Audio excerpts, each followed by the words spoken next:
Oddmar's senses had sharpened throughout his journey. He could feel someone was watching him. "I know you're there, goblin," said Oddmar firmly. "I am not a goblin, Oddmar," said the creature and sighed. "I may look like this now, but there was a time when you and I were not that different." It couldn't be, could it? Not only had this creature been helping him all along, but this creature was in fact his oldest friend. Vaskar? The creature protested, but it was no use. Oddmar had many questions for his oldest friends, and many stories he wished to relive. Of the time they chased chickens thinking they were small dragons, or pretended to be the chief so they could steal desserts. To have found friendship again, so many years after being alone.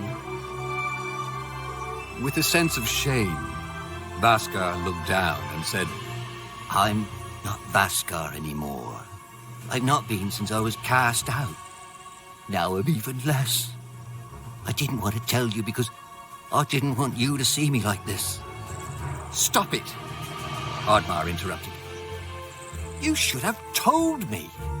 It's okay, I know what's happened to you. But this time, you're not alone. Together, we can save the forest and save our people." The two friends were reunited, and although their quest was far from over, their spirits were high.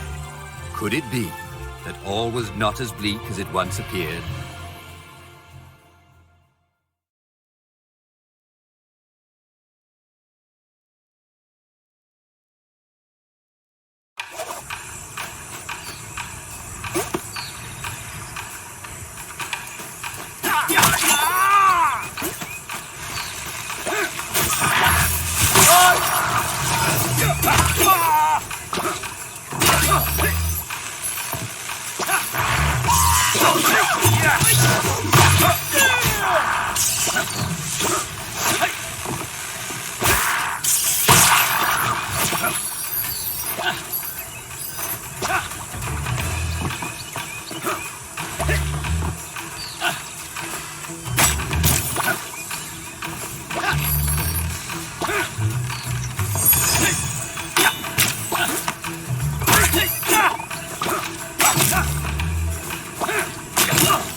The two friends continued further through the forest, getting closer towards the end of their journey. What was it like to fight the god of chaos? Asked Oddmar. Oh, we do not speak of him, Replied Vaska. He's vain. He loves the stories people tell of him, the words call to him. Oddmar turned to his friend and said, I'm not afraid of Loki. Thunder struck, and the fairy appeared. Fairy! Said Oddmar. The elder told me I needed to ascend a mountain to retrieve a key. A key that opens a gate between worlds. The fairy paused, her expression twisting. Something was wrong. The elder lied to you, said the fairy. The only way out of this world is death. This is not the fairy! Vaska shouted. Oddmar stood fast. He would not act. It's time for you to join your fellow warriors. The fairy roared in a dark voice. The fairy's eyes turned green, and a bolt of lightning extended towards Oddmar. But Vaska leapt in front of his friend, shielding Oddmar from the magic. And once again, Oddmar had lost his oldest friend. Vaska, always the hero, wasn't he? The fairy said nefariously. I will not give you the honor of joining your friends. I will curse you, just as I cursed Vaska. Oddmar was enraged, but did not know what to do. I too am cursed, Oddmar. The fairy continued. My curse is not to sit alongside my fellow gods. They do not accept me, but I aspire to even greater heights. Your people will help me. They will break through the gates of Valhalla for me, so that I may take my rightful place. I am the greatest god, for I am the god of chaos. I am Loki. And in a flash, Loki was gone.